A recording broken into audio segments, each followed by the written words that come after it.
As we turn now to award-winning journalist and author Naomi Klein on global warming and the response to Superstorm Sandy. Her book, The Shock Doctrine, The Rise of Disaster Capitalism, was a New York Times bestseller. She's now working on a book about climate change. In her latest piece for The Nation magazine called Superstorm Sandy, A People's Shock, she writes, quote, "The prize for shameless disaster capitalism surely goes to right-wing economist Russell L. Sobel," writing in a New York Times online forum. Sobel suggested that in hard-hit areas, FEMA should create free trade zones in which all normal regulations, licensing, and taxes are suspended, unquote. This corporate free-for-all would apparently better provide the goods and services victims need, he wrote. Klein elaborated Tuesday night when she spoke at the 92Y Tribeca. This was her response when an audience member asked about her argument that the reconstruction from Sandy is actually a great place to usher in progressive change. I wouldn't call it disaster socialism. In the piece you're referring to, I called it a people's shock as opposed to the shock doctrine. And the truth is, what I argue in the book, what I argue in the shock doctrine, is that this whole strategy was developed by the right in response to the fact that crises are economic crises and also ecological crises, in fact, are traditionally opportunities for the left. And if we think of neoliberalism as a counter-revolution against the New Deal and an attempt to unmake the gains that were made by popular movements in the wake, in the aftermath of the crash of 1929, then I think we should also see the shock doctrine as the right strategy to make sure that crises go their way during disasters, as opposed to in a direction that they often go more organically, which is towards getting at the root cause of the crisis and developing popular movements that demand real structural change. The problems that I call out in the book are not responding strongly to disaster. There's nothing wrong with that. If you're having a crisis, you should respond strongly. It deserves that. It's these particular ways of using crisis in anti-democratic ways to hoard power, to centralize power, to circumvent democracy. So what I'm calling for is the opposite of that, is in moments of crisis to broaden the democratic space.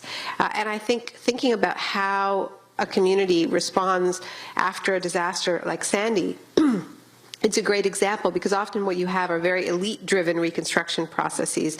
You know, a committee is struck filled with industrialists. This has just happened, to come up with a reconstruction plan. Often very, very wealthy people who are supposed to attract more donors. And often the affected people are treated as so traumatized and so victimized that they, of course, could not participate in the reconstruction process themselves. And this is simply not true. In fact, the best way to recover from a trauma is to overcome your helplessness by participating, by helping. And that's what you see in the extraordinary Occupy Sandy response to this particular crisis, where it comes in a spirit not of the traditional relief organization that just comes into a community, says, we know what you want, and hands out whatever people decide that they want. And it's a very much of a client relationship. The volunteers involved in Occupy Sandy are coming in the spirit of what they called mutual aid, which is asking people, what do you want, you know, what, and trying to empower communities not only to respond to the immediate emergency, but also the recovery afterwards. But so what would some of that look like, right? And it's amazing to me that here we have a crisis which was supposed to be a wake-up call about climate change. And it was a wake-up call for a little while. You know, you had the Bloomberg cover, "It's global warming stupid." You had Bloomberg endorsing Obama because of his supposed stand on climate change.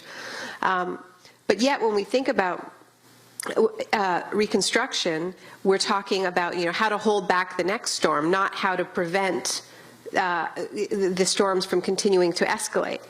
And in the midst of all of this, what is happening in the city but a serious discussion about raising transit rates, right? Raising fares on the subways and the public bus system.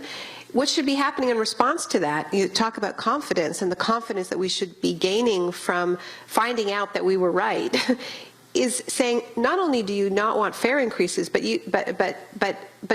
public transit in a moment like this should be free. We should be developing policy that is designed to encourage the maximum number of people not to use cars and to use public transit, right? That's just one example of what, in my view, a people's shock would look like. And that involves mobilizing communities. It involves organizing the people in public housing who still don't have their lights on to be a political force, you know? And one of the things I was really struck by when I was in Red Hook yesterday is that people are talking about climate change there. You know, often people who are really on the front lines, there's this assumption that, oh, they're too focused on the daily emergency to care about these big picture issues.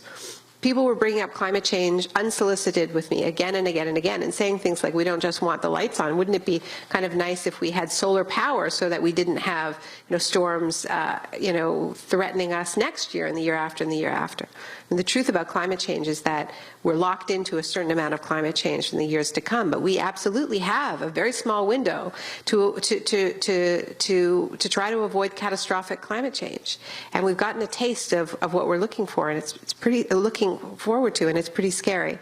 So that's more what I mean. It's really about mobilizing the people who were most affected to be a political constituency. And I think this ties into the question about, other than trade unions, what are other possible organizing bases? We have to organize neighborhoods. We have to organize, you know, we have to organize people around housing issues, around debt issues, or, you know, organize transit users, and these other constituencies, because the traditional workforce, the large-scale workforce that gave birth to the labor movement, you know, it is not as present in our economy as it used to be, which is not to say labor unions are irrelevant. They're not irrelevant, but they can't be the only body that organizes mass numbers of people, the only institution. Naomi Klein speaking earlier this week at the 92Y Tribeca in New York. She's the author of The Shock Doctrine, The Rise of Disaster Capitalism. Her latest piece in The Nation magazine called Superstorm Sandy, A People's Shock. She's speaking Friday night at the Hammerstein Ballroom in New York as part of 350.org's Do the Math Tour with Bill McKibben.